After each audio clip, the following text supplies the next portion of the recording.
اسرائیل کے لبنان پر حملوں میں تیزی، لبنان کے دارالحکومت بیروت میں رہائشی عمارتوں پر حملے، اسرائیلی فوج کا حزب اللہ کے میزائل یونٹ کے سربراہ محمد علی اسماعیل اور ان کے نائب حسین احمد اسماعیل کو مارنے کا دعویٰ، اسرائیلی میڈیا کا حسن نصراللہ کی بیٹی زینب نصراللہ کی شہادت کا دعویٰ، حزب اللہ نے خبر کی تصدیق یا تردید نہیں کی، حزب اللہ کی اسرائیلی فوج کے بیروت کے رہائشی عمارتوں کے تہہ خانوں میں اسلحہ ہونے کے بیان کی تردید، گزشتہ روز حزب اللہ سربراہ حسن نصراللہ کو نشانہ بنانے کے لیے اسرائیلی طیاروں کے حملے میں 6 عمارتیں تباہ، 8 افراد شہید، 91 زخمی ہو گئے۔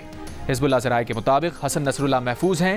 امریکی صدر جو بائیڈن نے کہا امریکہ کو بیروت حملے کا کوئی علم نہیں تھا، امریکہ کی بیروت حملے میں کوئی شراکت بھی نہیں تھی۔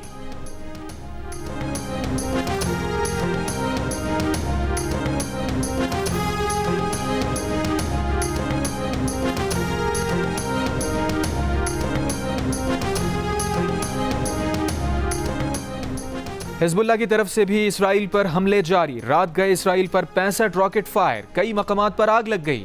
اسرائیلی شہر تل ابیب میں حملوں کا الرٹ جاری، فضائی دفاعی نظام ہائی الرٹ، شیلٹرز کھول دیے گئے۔ یمنی فوج کا بحیرہ احمر میں 3 امریکی جنگی جہازوں کو نشانہ بنانے کا دعویٰ۔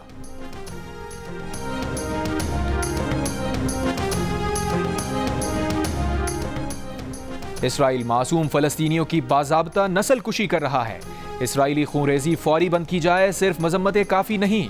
وزیر اعظم شہباز شریف کا اقوام متحدہ کی جنرل اسمبلی سے خطاب، کہا فلسطینی بچے زندہ دفن ہو رہے ہیں، جل رہے ہیں اور دنیا تماشائی بنی ہوئی ہے۔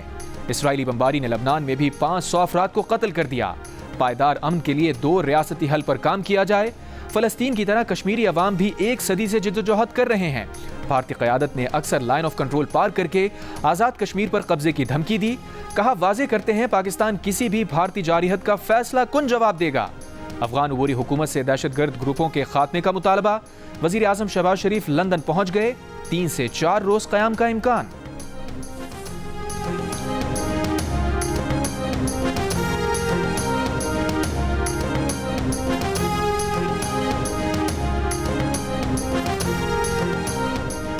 لاہور کے مختلف علاقوں میں صبح سویرے بارش، محکمہ موسمیات نے آج بھی پنجاب، خیبر پختونخوا، اسلام آباد، کشمیر اور گلگت بلتستان میں بارش کی پیشگوئی کی ہے۔ ملک کے دیگر علاقوں میں موسم گرم اور خشک رہنے کا امکان۔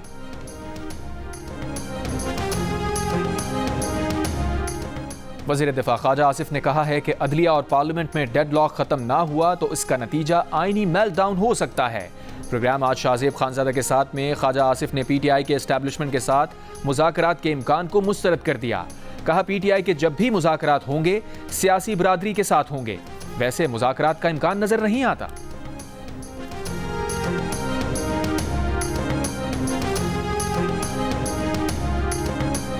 پاکستان، ایران، روس اور چین کے رہنماؤں کی نیو یارک میں ملاقات، افغانستان میں امن و استحکام سے متعلق امور پر بات چیت۔ ایرانی وزیر خارجہ عباس عراقچی کی میزبانی میں ہوئی اس ملاقات میں وزیر دفاع خواجہ آصف، روس کے وزیر خارجہ سرگئی لاوروف، چین کے وزیر خارجہ وانگ یی بھی موجود تھے۔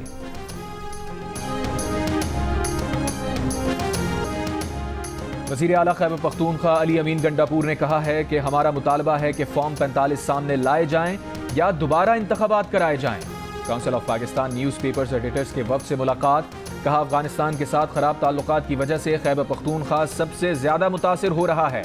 یہ بھی کہا کہ بارات اور ڈھول لے کر لاہور جانے کی بات محاورے کے طور پر کی تھی، بات کا غلط مطلب نکالا گیا۔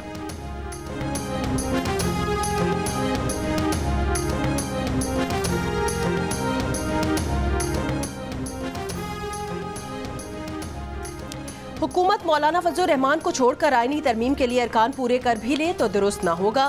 وزیر اعظم کے مشیر رانا ثناءاللہ کا پروگرام جرگہ میں انٹرویو، کہا حکومت قانون میں جو ترامیم کرنے جا رہی ہے اس میں مولانا کو ضرور آن بورڈ لینا چاہیے۔ ایک سوال کے جواب میں رانا ثناءاللہ نے کہا وہ اس موقع پر مولانا کو حکومت میں شمولیت کا مشورہ نہیں دیں گے کیونکہ یہ اقدام سیاسی طور پر ان کے خلاف جا سکتا ہے۔ رانا ثناءاللہ کا تفصیلی پروگرام دیکھیے آج رات 10 بجے صرف جیو نیوز پر۔ مولانا فضل الرحمان سے پیپلز پارٹی کے وفد کی ملاقات، ملک کی سیاسی صورتحال، آئینی ترامیم پر بات چیت۔ ملاقات کے بعد نوید قمر نے کہا آپس میں اور دیگر جماعتوں سے مشاورت جاری رکھنے کا فیصلہ ہوا، مشاورت کے بعد ہی آئینی ترمیم پر کوئی مسودہ سامنے آئے گا۔